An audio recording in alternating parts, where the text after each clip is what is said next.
Hi everybody, how are you all? అందరూ బాగున్నారా? So after long time I come back to talk to you all. యాక్చువల్గా ఏంటంటే నన్ను చాలామంది ఎప్పటి నుంచో అడుగుతున్నారు క్యాబిన్ క్రూ గురించి వీడియో చేయొచ్చు కదా అని. So I thought like information అంతా ప్రాపర్గా ఒక కలెక్ట్ చేశాక నేను వీడియో చేద్దామని ఇన్ని రోజులు లాగాను.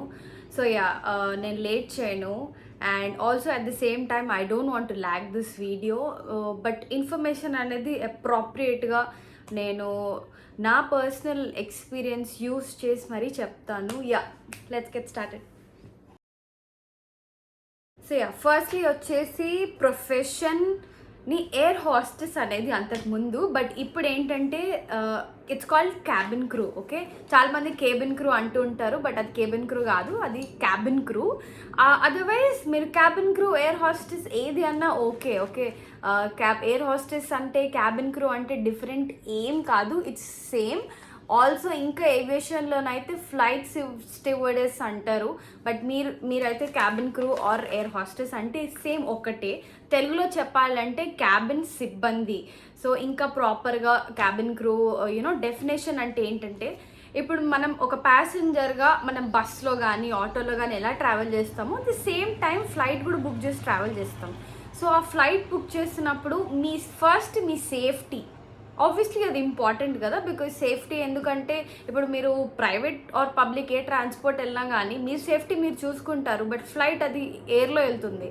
So me safety and at the same time security and me comfort, మీకు కావాల్సినవి అన్నీ చూసుకోవడానికి.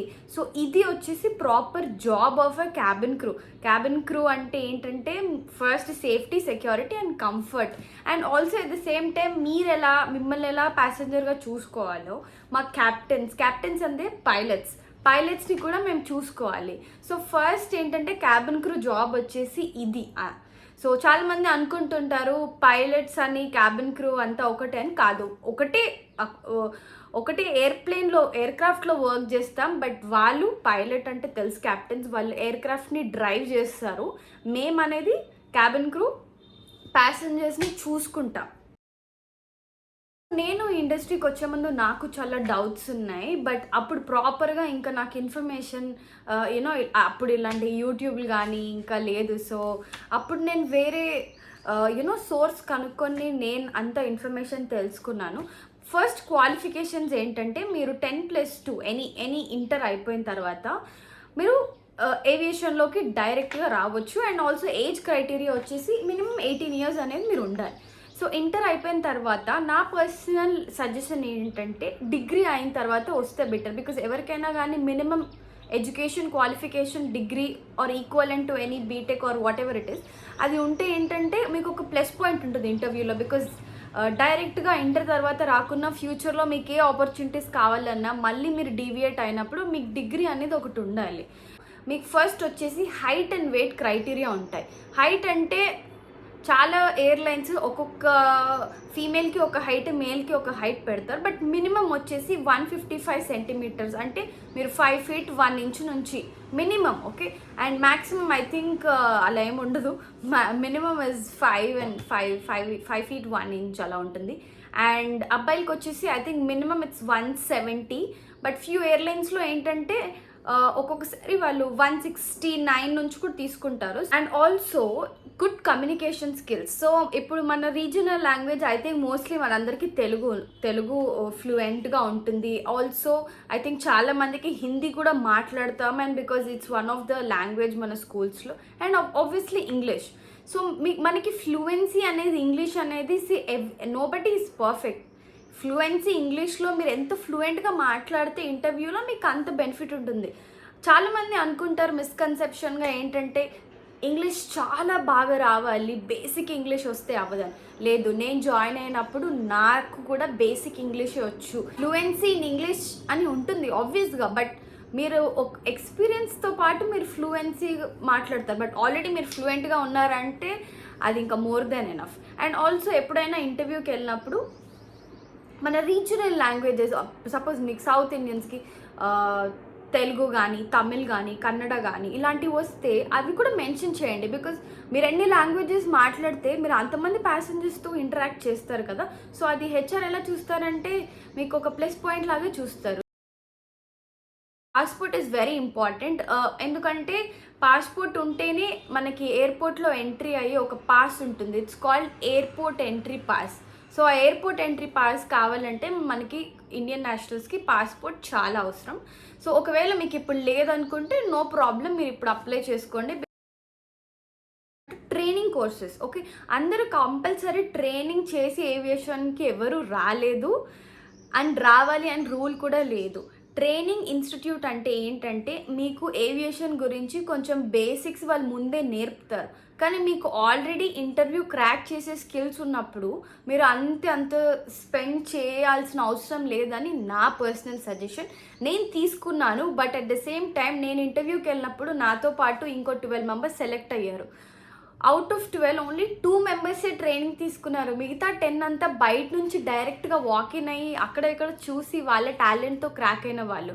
సో ఒకవేళ మీరు ఇన్వెస్ట్ చేయండి, మీకు బేసిక్గా ఏవియేషన్ గురించి ముందే తెలుసుకోవాలి, లేదు నేను ఇంకా చాలా బిగినర్ లెవెల్లో ఉన్నాను అంటే మీరు డెఫినెట్గా ట్రైనింగ్ ఇన్స్టిట్యూట్కి వెళ్ళండి. But don't spend like lakhs, చాలా ఖర్చు పెట్టకండి. బేసిక్గా మంచి ట్రైనింగ్ ఇన్స్టిట్యూట్స్ షార్ట్ అండ్ స్వీట్గా 6 months to 1 year ఉండే కోర్స్ ఇచ్చి లిమిటెడ్ ఫీలో మంచి ట్రైనర్స్ని పెట్టి అలాంటి కోర్సెస్ని మీరు చూసుకొని జాయిన్ అవుతే నా సజెషన్ అది. ఎందుకంటే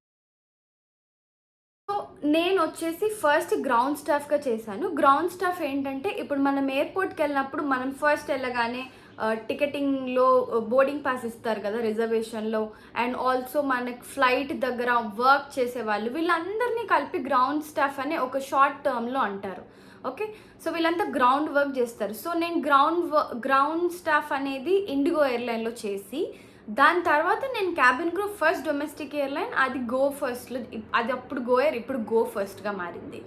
సో మీరు డైరెక్ట్గా క్రూ అవ్వచ్చు, లేకపోతే మీరు ఫస్ట్ ఏవియేషన్లోకి ఏదో ఒక పోస్ట్ లాగా లైక్ గ్రౌండ్ స్టాఫ్గా వచ్చి తర్వాత మీరు ప్రమోషన్ తీసుకొని కూడా క్రూ అవ్వచ్చు. ఇంకొకటి చాలా ఇంపార్టెంట్, ఈ మధ్య నేను చాలా చూస్తున్నాను ఏంటంటే చాలా ఫేక్ అలర్ట్స్ వస్తున్నాయి ఎక్కడైనా. ఇప్పుడు సోషల్ మీడియాలో ఎంత అయితే మనకి ఇన్ఫర్మేషన్ ఉంటుందో at the same time there is a lot of fake alerts. Airport ground staff jobs at this much, ఇంత శాలరీ పెట్టేస్తారు అండ్ డబ్బులు ఫస్ట్ అడుగుతారు. అలాంటివి అస్సలు నమ్మకండి. ఏ ఎయిర్లైన్ కూడా మీరు జాయిన్ అవ్వక ముందు, ఇంటర్వ్యూకి ముందు అసలు మీ దగ్గర 1 రూపీ కూడా తీసుకోదు. అండ్ ఆల్సో ఎప్పుడైనా ఏవియేషన్లో థర్డ్ పార్టీ ద్వారా ఇంటర్వ్యూస్కి అప్లై చేయకండి. డైరెక్ట్గా వెబ్సైట్కి వెళ్ళండి. లైక్ సపోజ్ ఇండిగో ఉంది, స్పైస్ జెట్ ఉంది, ఎయిర్ ఏషియా ఉంది, విస్తారా ఉంది. సో మీరు ఆ అఫీషియల్ వెబ్సైట్స్కి వెళ్ళి, కెరీర్స్కి వెళ్ళి మీకు దాంట్లో ఏ డిపార్ట్మెంట్లో ఇంట్రెస్ట్ ఉందో దాంట్లో, like suppose cabin crew, so cabin crew female, okay హైదరాబాద్లో ఈ డేట్లో ఈ టైంలో ఈ వెన్యూలో, అంటే ఎక్కడ లొకేషన్ కూడా పెడతారు, అప్పుడే మీరు వెళ్ళండి. కొన్ని ఎయిర్లైన్స్ ఏంటంటే లైక్ ఇండిగో ఎలా అంటే ఎవ్రీ వీక్ ఎవ్రీ మంత్ ర్యాండమ్గా జరుగుతూనే ఉంటాయి ఇంటర్వ్యూస్. సో మీరు ఇండిగో వెబ్సైట్కి డైరెక్ట్గా వెళ్ళి అక్కడ అప్లై ఆన్లైన్ అని కొడితే మీకు ఒక ఐడి జనరేట్ అవుతుంది. ఆ ఐడితోనే మీరు ఇంటర్వ్యూకి వెళ్ళొచ్చు. సో నేను ఎందుకు ఇవన్నీ చెప్తున్నానంటే చాలామంది ఈవెన్ పర్సనల్గా నా కజిన్స్, నా ఫ్రెండ్స్ ఇలా ఎయిర్పోర్ట్ జాబ్ అంట, గ్రౌండ్ స్టాఫ్ అంట, క్యాబిన్ క్రూ అంట, ఇంత పే చేయమంటున్నారంటే నేను స్ట్రిక్ట్గా చెప్తాను, నో నో నో. ఎలాంటి హెచ్ఆర్ ఫ్రమ్ ఇండిగో మెయిల్స్ నమ్మకండి, ఎలాంటి మనీ వాళ్ళు తీసుకోరు. సో ఇంటర్వ్యూకి ఫస్ట్ వెళ్ళాలంటే మనకి డెఫినెట్గా బిజినెస్ అటైర్ ఫార్మల్లో ఉండాలి. ఏంటంటే మీరు నార్మల్గా రెగ్యులర్ పిన్ ఇంట్రెస్ట్లోకి వెళ్ళి చూస్తే how to go for an interview or how to attend an interview, business basic formals, ఒక formal shirt, formal trouser, proper grooming. అమ్మాయిలకి ఐ థింక్ ఫీమేల్స్కి బేసిక్ మేకప్ చేసుకొని వెళ్ళొచ్చు, అండ్ అబ్బాయిలకి వచ్చేసి neatly trimmed short hair. Because hospitality service సెక్టర్స్లో ఏంటంటే అందరూ ఒకటేలాగా ఫాలో అవ్వాలి.